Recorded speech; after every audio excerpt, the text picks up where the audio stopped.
My name is Allison Brown. I am a licensed social worker and an addictions counselor at Tranquility Woods.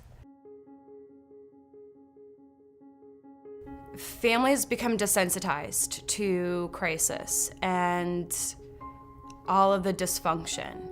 Over time, it becomes normal. Everything is normalized. Having Narcan, UAs in your house on top of your refrigerator, all of those things are standard. They are the norm.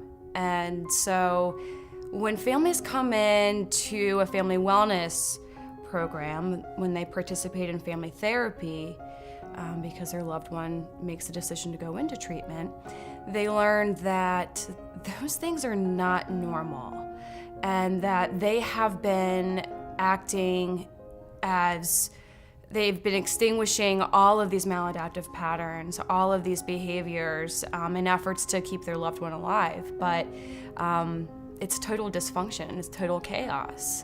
So when the client is in crisis, when the addict, the alcoholic, is in crisis, the family members know exactly what to do. Why? Because they've been doing that all along, and it's not helpful. And so when we do family therapy here at Tranquility Woods, we look at family roles, we look at expectations, we look at who's putting out the fires, who's enabling, who's the family scapegoat, and who are the healthy individuals in the family system, because there are always healthy or healthier individuals in a family system. So if we can identify the positives and the strengths, give families the tools that they need so that they can overcome and heal and grow along with their loved one who works a different program, there's less dysfunction. There's going to be less crisis because the tools are there. Are you managing the symptoms or are the symptoms managing you? And if you are experiencing a crisis, the symptoms are managing you. So if it's grief, all of those feelings of grief are managing you, and you've lost control over your ability to regulate emotions. You're not in reality, essentially. When people are in crisis, it's full-fledged cortisol. There's stress, the hormones, everything, even if you look at the neurological implications of it.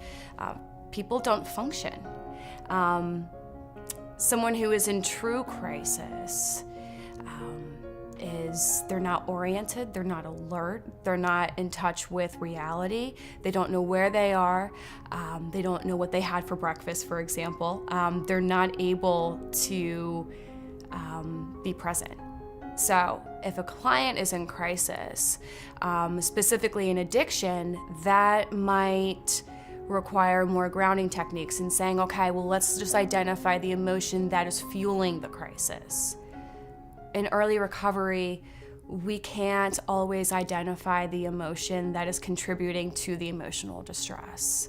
So if we are able to work in an individual setting or even a group setting and say, okay, well, let's start to unpack this feeling and really start to look at the contributing emotions that are, again, fueling this crisis, then we're able to better understand why the person feels threatened, why they are so highly reactionary to the event or the person, and better help the client understand, what triggers them, essentially.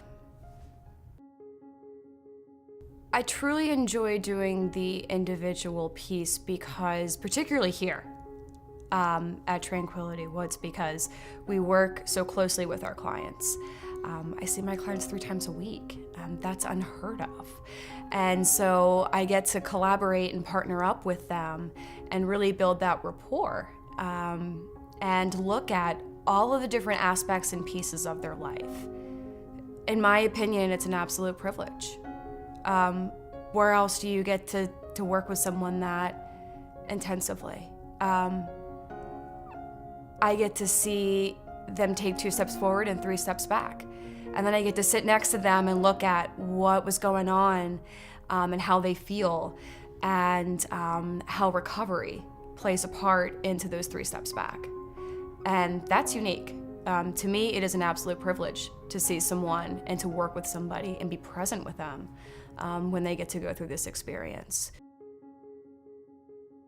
What was so attractive about Tranquility Woods was the intimate space. In early recovery, clients have a hard time trusting and building social relationships and relationships in general. So what's really attractive about this environment that we create here is that you have supportive staff who cares and can give you that intimate, individualized treatment plan that is person-centered. And that's what I really enjoy about working here at Tranquility Woods. It's unique, it's creative, it's loving, and it's authentic.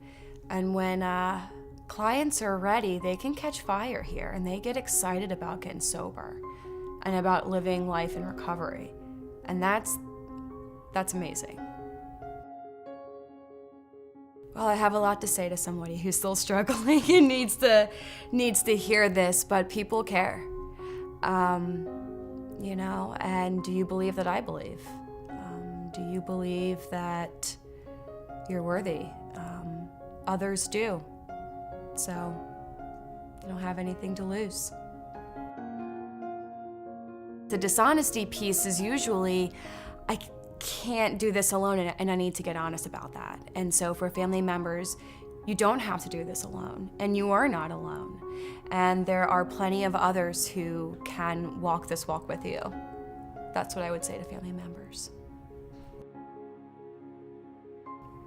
Fortunately, we have a whole ASAM criteria that helps us discern whether or not someone's ready for, or appropriate, I should say, for residential treatment. But outside of that list of criteria, I think there's truly something to be said for someone who's ready and someone who's willing.